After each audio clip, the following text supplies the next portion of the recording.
আসসালামু আলাইকুম আলহামদুলিল্লাহি ওয়া সালাতু আলা নবিয়্যিহি। প্রিয় দর্শক শ্রোতা, জিলহজ মাসের ওয়াজিব ইবাদতগুলোর মধ্য থেকে অন্যতম ওয়াজিব ইবাদত হচ্ছে তাকবীরে তাশরিক। আল্লাহ সুবহানাহু ওয়া তাআলার বরত্ব মহত্ব শ্রুতি মধুর কিছু বাক্য দ্বারা ভরপুর এই তাকবীরে তাশরিক। আল্লাহু আকবার, লা ইলাহা ইল্লাল্লাহু, আল্লাহু আকবার ওয়ালিল্লাহিল হামদ।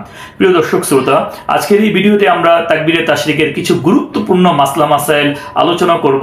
এজন্য আজকের ভিডিওটি অত্যন্ত উপকারী, আপনারা সকলেই শেষ পর্যন্ত দেখবেন, অনেক উপকৃত হবেন। প্রিয় দর্শক শ্রোতা, আসুন আমরা প্রথমেই এই তাকবীরে তাশরিকের ইতিহাস সম্পর্কে আলোচনা করে নিই। এই সম্পর্কে ফতোয়ার প্রসিদ্ধ কিতাব আল বাহরুর রায়েকের 2য় খণ্ডের 188 নম্বর পৃষ্ঠার মধ্যে এসেছে, যখন হযরত ইব্রাহিম আলাইহিস সালাতু ওয়াস সালাম আল্লাহ তাআলার হুকুমকে বাস্তবায়ন করার জন্য তার সন্তান ইসমাঈল আলাইহিস সালাতু ওয়াস সালামকে জবাই করার একেবারে উপক্রম হয়ে গেলেন, ঠিক তখন এই দৃশ্য দেখে জিবরিল আমিন বলে উঠলেন, আল্লাহু আকবার, আল্লাহু আকবার। হযরত ইব্রাহিম আলাইহিস সালাম জিবরিল আমিনকে দেখলেন, ভাবলেন হয়তো তিনি কোনো সুসংবাদ নিয়ে এসেছেন। তিনি জিবরিল আমিনকে দেখে বলে উঠলেন, লা ইলাহা ইল্লাল্লাহু, আল্লাহু আকবার। আর হযরত ইসমাঈল আলাইহিস সালাম যখন দেখলেন যে তার পরিবর্তে জান্নাতের একটি দুম্বা জবাই হয়ে গেছে, তিনি বলে উঠলেন, আল্লাহু আকবার ওয়ালিল্লাহিল হামদ। আল্লাহ সুবহানাহু ওয়া তাআলার কাছে এই তিনজনের পঠিত বাক্যটি এত বেশি পছন্দ হয়ে গেল যে আল্লাহ সুবহানাহু ওয়া তাআলা প্রত্যেক মুসলিম উম্মার জন্য এই বাক্যটিকে পাঠ করা ওয়াজিব সাব্যস্ত করে দিলেন।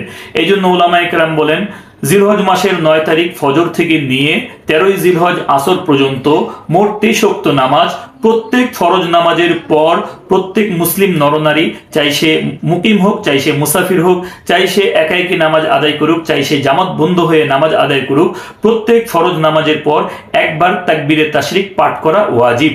অনেক জায়গার মধ্যে দেখা যায় যে 3 বার পাঠ করে, না, 3 বার পাঠ করা এটা জরুরি না, একবারই পাঠ করতে হবে। এই তাকবীরে তাশরিক পুরুষরা উচ্চ স্বরে আদায় করবে, আর মহিলারা যারা আছে তারা নিম্ন স্বরে আদায় করবে। এই তাকবীরে তাশরিকটা শুধুমাত্র ফরজ নামাজের পর পরই আদায় করতে হবে।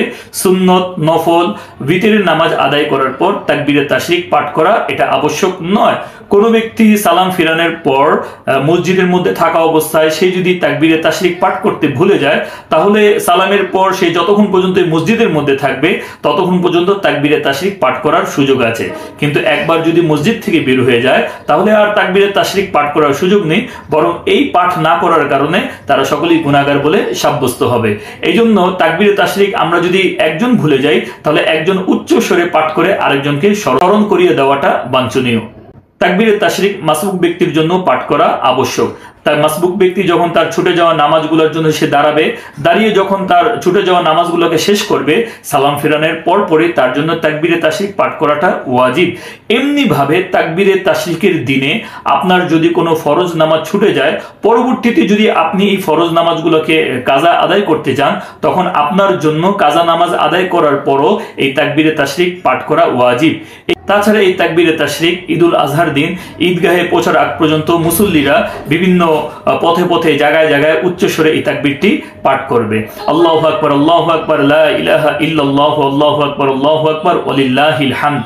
আল্লাহ সুবহানাহু ওয়া তাআলা আমাদের সকলকে এই পবিত্র জিলহজ মাসে বেশি বেশি করে আল্লাহ তাআলার বরত্ব, মহত্ব এবং মর্যাদার ঘোষণা বারংবার দেওয়ার তৌফিক দান করুক। আমরা সকলেই বেশি বেশি করে তাকবীর যেন পাঠ করতে পারি। আল্লাহ তাআলা আমাদের সকলকে সেই তৌফিক দান করুন। প্রিয় দর্শক শ্রোতা, আমাদের ভিডিওটি যদি আপনাদের কাছে ভালো লেগে থাকে, তাহলে অবশ্যই লাইক, কমেন্ট, শেয়ার করবেন। আমাদের চ্যানেলে নতুন হয়ে থাকলে আমাদের চ্যানেলটি সাবস্ক্রাইব করবেন।